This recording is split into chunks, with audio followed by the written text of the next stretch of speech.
Oh wow, my name's D.W. Prowse. I'm so important. It's 1895. I guess I'll write a book. I guess I'll write a big old book. Yes, I will. I'm gonna make a big old book, and then I'm gonna make Liam read it, because there's gonna be another plague going on, and then he's gonna make a dumbass fucking stupid commitment, and then he's gonna have to read my whole book, so I'm gonna make it nice and long. God, I fucking hate this. Hi guys, welcome to the ninth episode of, according to the page. I can just read the fucking, I can figure out which pages. Anyway, who cares? Welcome to the 9th installment of Liam Small, Abridges, a History of Newfoundland by D.W. Prowse. 20 pages at a time every single goddamn day until the bars reopen. I gotta say at this point my money's on the book winning. Okay, so sorry, let me just crack a beer here. So last going off, we had just finished the chapter. There was an appendix. We were talking about the New England trade. We touched on New England, and that was enough of that. We're not really going to be talking about that anymore. Sorry, let me just, get beer all over myself. Nice.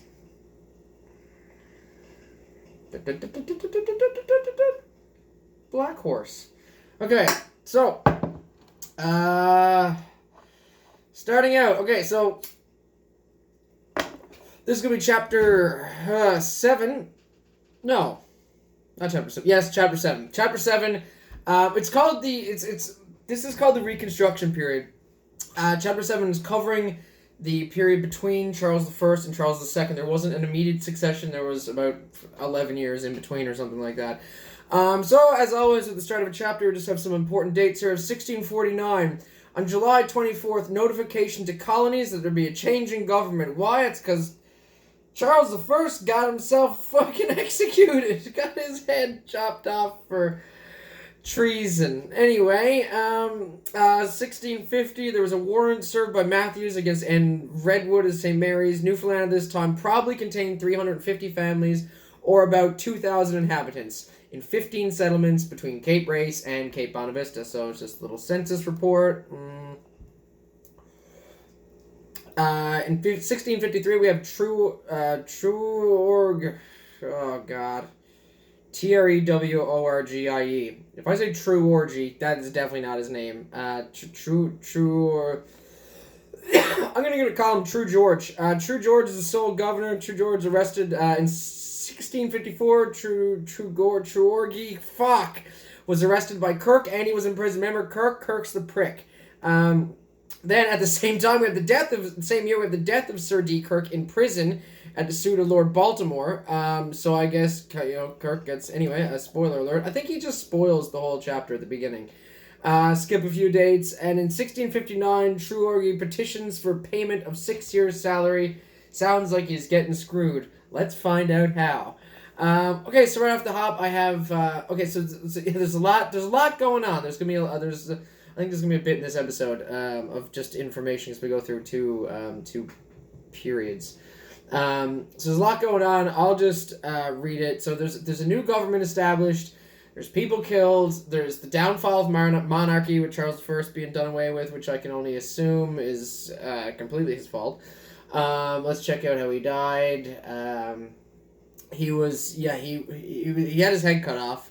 There's argument as to who did it, who the executioner was, but it was just mostly for acting in his own interest. There was revolt from the people, yada, yada, yada. So this began the establishment of the Commonwealth government. So this is where you start to hear those words. And this is also the beginning of the Reconstruction period. I think I have a note on that later down the line, probably just to mention that this is called the Reconstruction period.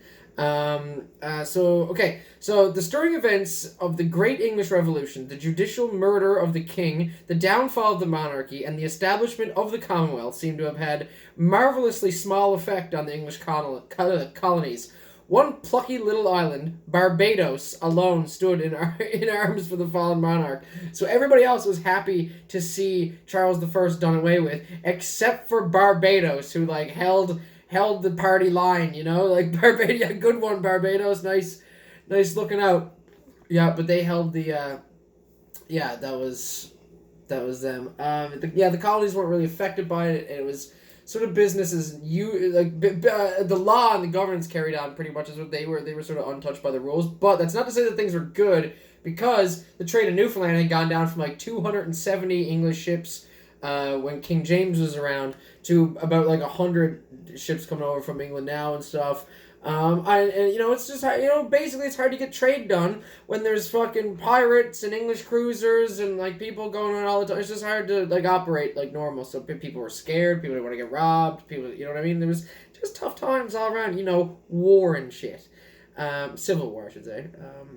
Anyway, so now that Kirk was dead in prison, so it's around this time, Newfoundland welcomed the new Commonwealth.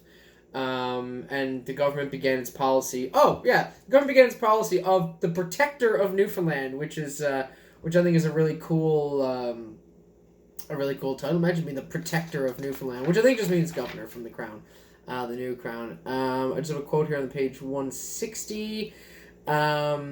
It's just a point about how the new powers that have come in, so anyway, I'll just fucking read it. The rulers appointed for the colony by the parliamentary party were designated commissioners. They were the first real governors of the island, and all the other former administrators, although called in our histories, like I've been referring to him as governor or head of the colony or whatever, we've been calling them colonies like Gilbert, Guy, Mason, Heyman, Wynne, and Kirk. Sorry, not head of the colonies. That's like Falkland. This is confusing shit. Not Falkland and Vaughan and those guys, not the colony heads, so the governor, like the unofficial like governor of Newfoundland, the champion of Newfoundland or fucking whatever. Fellas like we talked about, Gilbert, Guy, Mason, not so much Heyman or Wynne, and Kirk, who was the asshole, who just died in prison. So they were in reality, they were only managers of our colonization companies and had no direct commission from the crown. The English authorities at home had never given to either any of these self-styled governors either a naval or military force to execute their decrees. And under Cromwell's administration, all this was changed. The commissioners, as will be seen from Governor Treason, letter of appointment and instruction, were real governors. So the new guys were real governors. They were from the crown and stuff. Things were beginning to become much more formal and established on the island at the time. Page 161. Oh God. I didn't make a mention to show the map. It's a funny old-timey map of Newfoundland. That big old Avalon Peninsula we got there. It's pretty cool. The Northern Peninsula is more like just a nub. So we've done better with the old maps. The book just gets into like who a lot of the various fucking commissioners are and stuff like that. I got their names here: John Littlebury, John Truargy, Walter Sykes, Captain Thomas Thorgood, Captain Thomas Jones, Tom Jones, Captain William Haddock, other commissioners: Redwood, Griggs, Pyle, Clotworthy, and Hendy. And the reason I don't give a shit is because right after that, D.W. Prowse says, our history does not concern itself with these various commissioners. And let that be that. Although I suspect we're going to talk about a couple of star players here. Probably Wordley.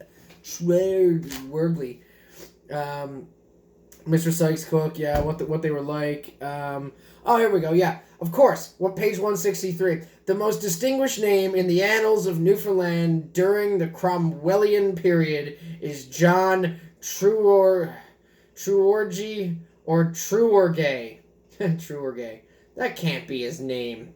Anyway, that's it. Okay, so Chorgy gets, I'm gonna call him Chorgy. Chorgy like a corgi. Fuck, names are tough. Anyway, he was the most distinguished of them. It says, the West English fishermen from Devonshire have a drink, and the planters, the settlers and the boys, they both liked him well enough. He was apparently of real high character. Like, he was just a straightforward guy. People really seemed to like him. He was respected, and he really stuck his neck out for the planters, and was a way more fair guy than Kirk was. Apparently he just had some laws in place that basically don't fuck with the don't fuck with the settlers and stuff like that, and these sorts of things allowed them to trade fairly and stuff like that. So I think, as far as I can tell, John Treorgy was a pretty solid fucking guy. For now, I don't know who's good or bad. Things seem to change so quickly. I do have a quote. Again, this is where my point about the Commonwealth comes in. Which means, the Buys did away with Charles first, and the second isn't on the go yet. An important point about this is before, in terms of the judicial system, if you had what this means is if you had a complaint against the king or against the crown or the way you're being treated as a governor, and you just write a letter bitching to the fucking king, you're liable to go to court and have your fucking head taken off. You know what I mean? So with the advent of the Commonwealth, when they got on the go, you could write to your king and your magistrate and complain and issue your concerns and stuff like that. And the court system was just that. It was separate. It wasn't. You couldn't just say off with his head anymore. As far as I can tell, I'm sure that will change soon, because people are fucking dicks when you give them power. Can you tell I've read ahead yet? Anyway, so I have a quote on page 164 here. It says, so this is another point on under the fostering care and able management of the Treorgy of him, which extended from 1653 to 1660, the settlement, trade, and fisheries of the colony were largely increased. No injustice to planters were permitted under his firm control. The cultivation of the land was encouraged. Trade between the island and the continental colonies was promoted. The celebrated Trelawney of Richmond Island, Maine, sent ships to Newfoundland. I guess he was a big fucking deal. Treorgy himself was connected with the trade of both colonies, New England and here. New England prospered immensely under the Commonwealth, and so did our island colony. Amidst the dreary record of wrong and oppression, Treorgy's 7 years administration is the one bright spot in our history. The one bright spot in our history occurs in 1653 to 1660 and lasts 7 years. Cool. What else we got here? Another point on page 165. Oh, this is where it gets fun. This might make its way into my description of the episode. The records show that there was a large amount of both shipbuilding and boat building going on in the colony in that period. The English naval officers mentioned the great superiority of the English-built fishing boat as compared to the French, and very stringent orders were given to prevent our rivals, the French, take a drink, prevent our rivals obtaining Newfoundland boats from the settlers. Even at this early period, there was a smuggling business. There's a smuggling business going on with the French. It continued after they were removed to Louisbourg, Cape Breton, and its full activity up to the present time, which is 1895. Take a drink. It continued after they were moved up to Cape Breton at the present time. The New Englanders were also so keen about trade that they actually sold to their enemies the very bricks and boards they afterwards battered down. By the end of the Commonwealth period, the New England trade was firmly established in our colony. It had a general agent in St. John's with branch agencies in all principal settlements. So, cool. Really settling in here. And with that, it's the end of the chapter, and it's appendix time. Okay, do you guys remember Video and Arcade Top 10? Like Nicholas Pickles used to be it's letter time, it's letter... Anyway. Some of you didn't watch YTV in the 90s, and it shows. Okay, the appendix to chapter 7 is Treorgy's instructions, a letter, don't care. Petition to John Treorgy, don't care.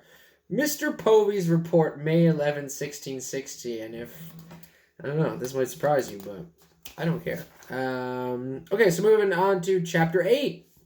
2 chapters, 1 episode thing, installment, video, piece, day, chunk of my soul. Anyway, chapter 8. Reign of King Charles II. Return of the Charles. The re-Charlesoning.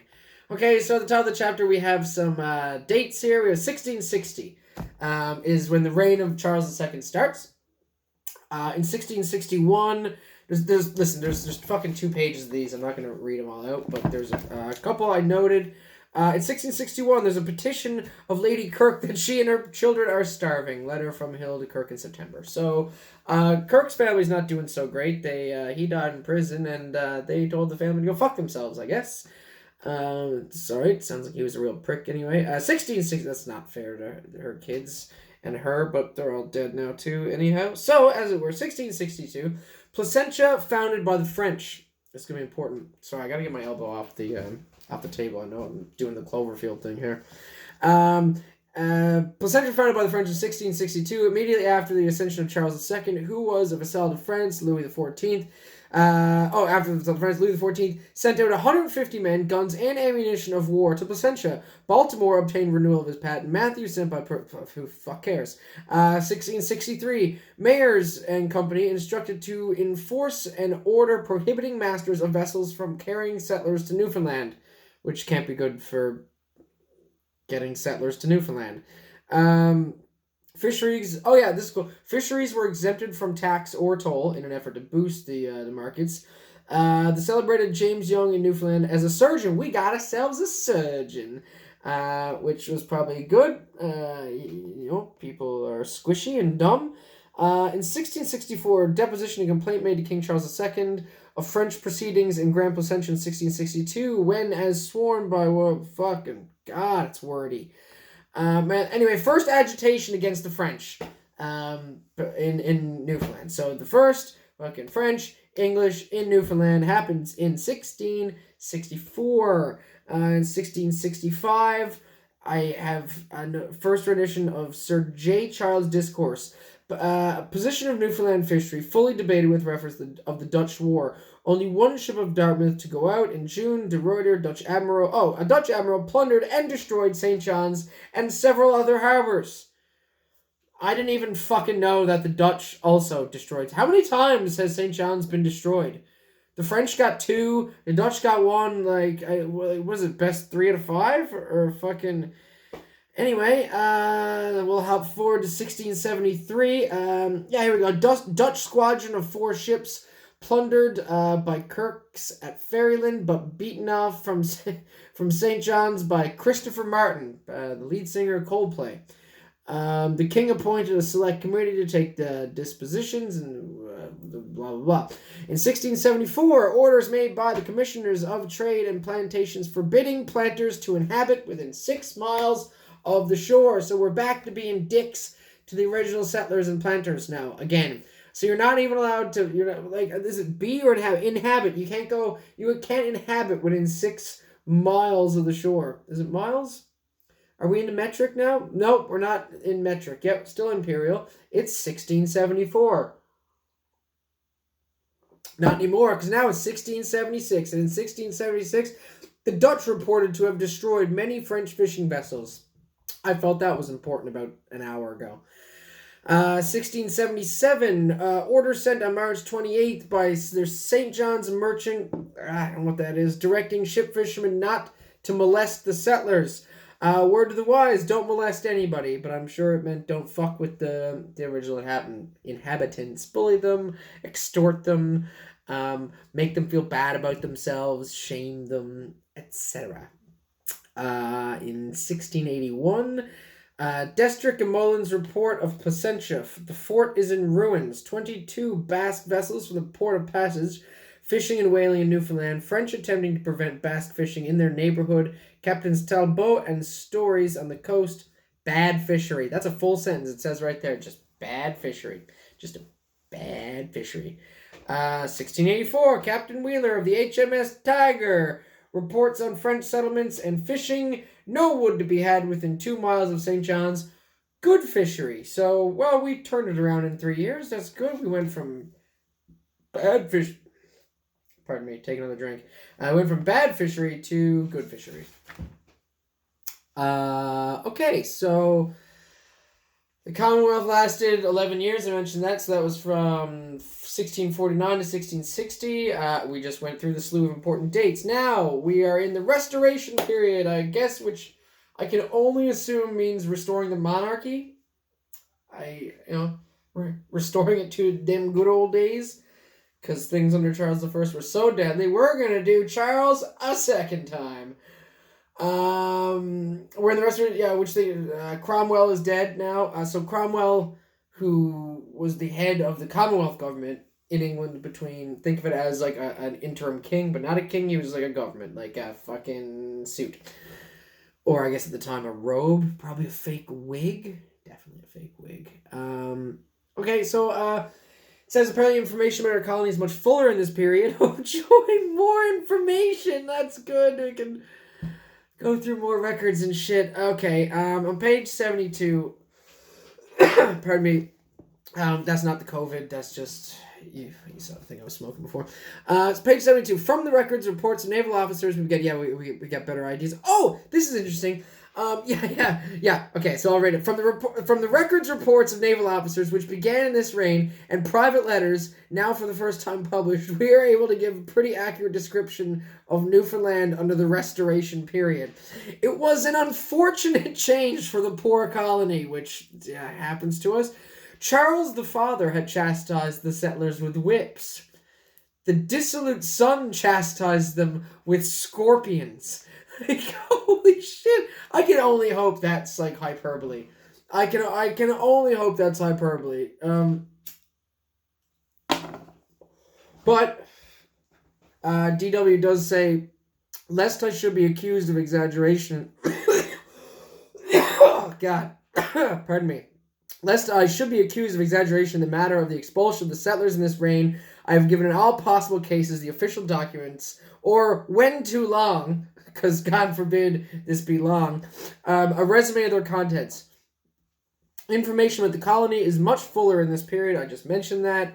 Okay, so the two most important events in this reign were the eruption of the French into the colony, their foundation of their capital at Placentia in 1662, and the attempted expulsion of the settlers by an order of council from Charles II in 1675. Wanted us right out. He did? Worked out good for him, didn't it? So I have here, on these subjects, I have... Yeah, okay, this is good. This is DW speaking as DW now. On these subjects, I have endeavored to give all the information that can be gathered from the contemporary records.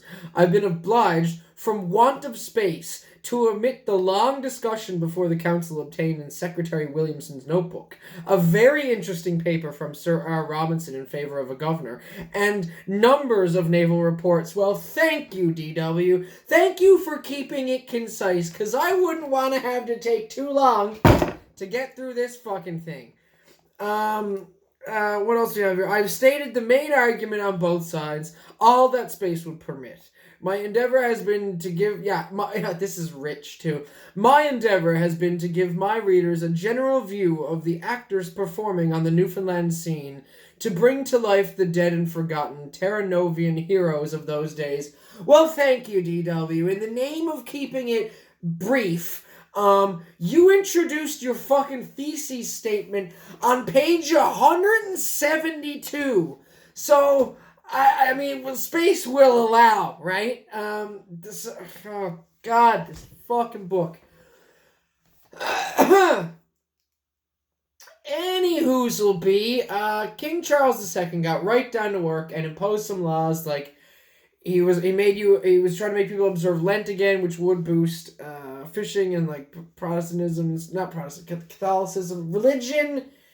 Right off the hop, everything he was trying to boost the fishery, really, while having he was just trying to make it a fucking meat market, I guess, in general, as opposed to a place to live and maintain the meat market. So on page 172 here, God. Maybe 173. Yeah, in 1663, the Newfoundland fishery was to be forever relieved from all taxes and tolls, and the same act imposed stringent duties on all fish and products of the seas imported into the kingdom by foreigners and aliens. So, trying to keep it local. And, had some fucking stuff. God, this can't end soon enough. Okay, I'm going to talk briefly about courts and jails. At this time, so again, we're like 1660s. At the time, we had fuck all any of that, just almost exactly like being out around the bay right now. There was no real courts, there was no real jails, there was no real, there would be like kangaroo court type situations people were brought in. You'd have like 3 witnesses or something, people would be tried for stuff, they'd pay fees and bullshit. I have Baja written here as a note, which must have meant it was funny to me an hour and a half ago. We have to recount about this period of I'm already giggling. We have to recount about this period of ignominious failure of the English Navy in North America and elsewhere. The men, however, were just as brave as ever. The English merchant sailors showed a gallant front to the enemy, whilst Charles's Royal Navy was being thrashed by the Dutch. An Old West County, this guy. An Old West County captain, Christopher Martin, who I mentioned before, Coldplay. Not the same guy. This guy's cool. The Old West County captain, Christopher Martin, Master Mariner of Cockington, of Cockington in Devon in 1673, the closing year of our war with Holland. Beat off the Dutch from St. John's and defeated 4 noted pirates, Captain Everson and his comrades. So the English were at war with the Dutch. We mentioned this. So this guy, Chris Martin was a bit of a G. And literally, DW actually says, "I will let this gallant old merchant captain tell you his own tale in his own way." Report of Christopher Martin of Cockington, Devon. Has been 17 years Vice Admiral of St. John's. Was once Admiral. If French took Newfoundland and St. John's Newfoundland and St. John's, very hard to get back again, and there would be great danger to ships passing so near the coast to and from America. Stop. Space. In 1665 and 1667, he landed his guns and built small forts with earth, and his own ammunition defended the harbor. Defended the whole harbor, basically himself, with a few gunners. In October 1673, with 6 guns out of the Elias Andrews, defended St. John's against Hollanders on their way from New York. He was there with provisions, defended St. John's against Captain Everson and 3 other men-of-war ships, with less than 30 men, forced them from the harbor's mouth. Fucking good on you, Chris Martin, man. That's pretty badass. That's some underdoggy type shit, to fucking beat off all those Dutch guys. So